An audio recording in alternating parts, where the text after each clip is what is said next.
Shalom saudara, jumpa kembali di Sharing Firman. Tema Sharing Firman hari ini adalah Selamat Tahun Baru 2022. Saudara, hari ini hari yang sangat spesial karena seluruh dunia merayakan tahun yang baru. Dari tempat ini, saya mengucapkan Selamat Tahun Baru 2022 bagi Bapak Ibu semua. Tahun baru, harapan baru. Amin. Saudara, seringkali kita melontarkan ucapan selamat. Selamat menempuh hidup baru. Selamat ulang tahun. Selamat hari Natal. Tentu yang paling segar yang hari ini kita semua ucapkan bersama-sama. Selamat tahun baru. Amin. Pertanyaannya, tahu nggak sih apa arti kata selamat itu sendiri? Ketika kita menyampaikan kata selamat, ada makna, tujuan, dan harapan yang terkandung di dalamnya, yaitu sukacita, damai, senang, suka hati, bahagia, sehat, aman, tentram, makmur, dan kondisi yang melukiskan keadaan terlepas dari yang buruk atau memasuki suasana baru. Sekaligus juga ada makna penguatan dan harapan di masa mendatang.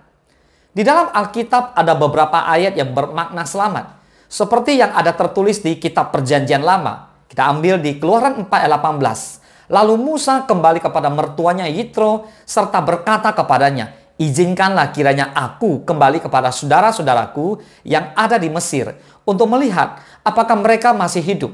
Yitro berkata kepada Musa, "Pergilah dengan selamat." Nah, di sini muncul kata selamat. Artinya itu penting. Selamat, pergi dengan aman, damai. Nah, sekarang kita lihat di Kitab Perjanjian Baru di Markus 5 ayat ke-34. Maka katanya kepada perempuan itu, "Hai anakku, imanmu telah menyelamatkan engkau. Pergilah dengan selamat dan sembuhlah dari penyakitmu." Saudara bisa lihat Tuhan Yesus sendiri berkata, "Pergilah dengan selamat." Artinya Tuhan Yesus bukan sekedar mau kita sembuh, tapi selamat. Katakan amin. So, makna selamat itu telah digenapi dan disempurnakan Kristus melalui kematian dan kebangkitannya yang telah menyelamatkan kita dari dosa dan maut. Ada amin? Atas keselamatannya dianugerahkan dalam Kristus ada harapan baru dan ada hidup yang baru. Amin. Nah, kita telah memasuki tahun yang baru. Ketika kita bertemu dengan orang lain, mungkin itu anggota jemaat, Pak Pendeta, atau saudara yang tidak seiman sekalipun, maka sapaan pertama yang keluar dari mulut kita adalah selamat tahun baru. Benar ya? Nah, mengungkapkan bahwa kita ini telah selamat tiba di tahun yang baru, di tahun 2022 ini. Sebelumnya di tahun 2021. Ngerti ya? Nah, pasti di dalamnya ada sukacita baru, sekaligus pengharapan baru dan semangat baru. Namun, seiring itu juga pergumulan baru pun akan mengikuti kita. Tapi iman kita harus tetap teguh dan kita tetap semangat berjalan bersama dengan Tuhan Yesus di tahun 2022 ini. Amin. Kita pasti meraih kemenangan kalau kita berjalan bersama dengan Tuhan Yesus. Amin. Nah, di 2 Korintus 5 ke-17 firman Tuhan berkata, "Jadi siapa yang ada di dalam Kristus, ia adalah ciptaan baru. Yang lama sudah berlalu, sesungguhnya yang baru sudah datang." Artinya, kita harus menanggalkan manusia lama dan hidup sebagai manusia yang baru. Dan di awal tahun baru ini momentum yang bagus. Mari tekad yang kuat, komitmen yang tinggi, dan sungguh mengambil tindakan yang sungguh-sungguh jadilah manusia yang baru. Katakan amin. Saudara, mengawali tahun ini firman Tuhan mengharapkan kita semua agar kita mengenakan manusia baru. Sesuai dengan kehendaknya dalam kebenaran dan kekudusan hidup. Kristus telah menyelamatkan kita dari manusia lama yang penuh dosa dan kejahatan. Sekarang kita adalah manusia baru. Puji Tuhan. Tuhan juga memberikan kita kekuatan dan kuasanya untuk mengenakan dan mempraktekkan manusia baru itu. So, sekarang kita masuk tahun 2022 yang adalah tahun paradigma yang baru. Apa itu paradigma? Sudut pandang, model. Saudara, kalau melihat sesuatu dengan pandangan yang lama, bisa jadi Anda punya pandangan yang berbeda ketika Anda melihat sesuatu dengan pandangan yang baru. Nah, berbicara paradigma, berbicara tentang perubahan. Jadi berbicara paradigma yang baru, berbicara tentang perubahan yang baru, sudut pandang yang baru. Maka setiap kita sebagai murid Kristus harus mau berubah menjadi seperti Kristus dalam kasihnya, dalam karakternya, dalam segala kebaikannya. Boleh katakan amin? Nah, sekarang kuncinya ada di mana? Di respon kita terhadap pandangan yang baru itu. Paradigma yang baru adalah kita mau berubah, menanggalkan manusia yang lama. Dan salah satu upaya menanggalkan manusia yang lama adalah melupakan masa lalu seperti yang dilakukan oleh Rasul Paulus. Rasul Paulus di Filipi 3:13 dikatakan, "Saudara-saudara, aku sendiri tidak menganggap bahwa aku telah menangkapnya. Tetapi ini yang kulakukan. Aku melupakan apa yang telah di belakangku dan mengarahkan diri kepada apa yang ada di hadapanku. So, yang berlalu bila berlalu. Maafkan, ampuni, lupakan. Hari ini kita mulai berjalan dengan hal-hal yang baru." Boleh katakan amin? Ayo kita move on dan sama-sama masuk pada tahun paradigma yang baru. Tuhan Yesus akan menolong kita semua dengan caranya yang baru. Katakan amin.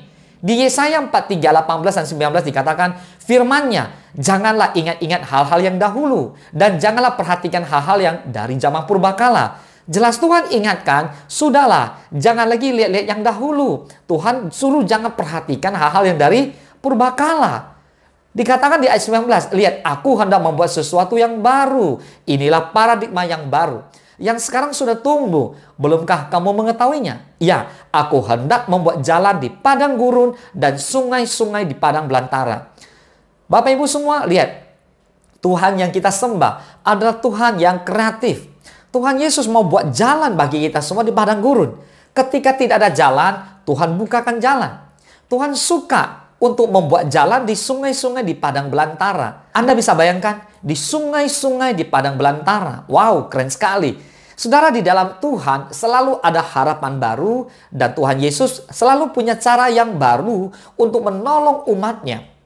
Tuhan dapat menggunakan cara-cara yang sederhana untuk menyelesaikan masalah-masalah yang kompleks dan besar menurut pandangan kita. Tapi bagi Allah tidak ada yang mustahil. Semua dapat diselesaikannya. Katakan amin. Tuhan kita ahlinya mujizat.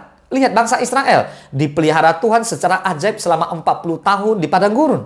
Tembok Yeriko yang terkena sangat kuat akhirnya runtuh ketika bangsa Israel mengelilinginya sebanyak 7 kali dengan disertai tiupan sangkakala. Goliat, si raksasa dari Filistin, tewas di tangan Daud hanya dengan ketapel dan batu. Elia dipelihara Tuhan di tepi sungai Kerit melalui burung gagak.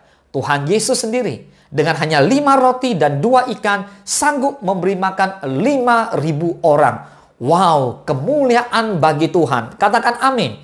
Tuhan kita dahsyat. Amin.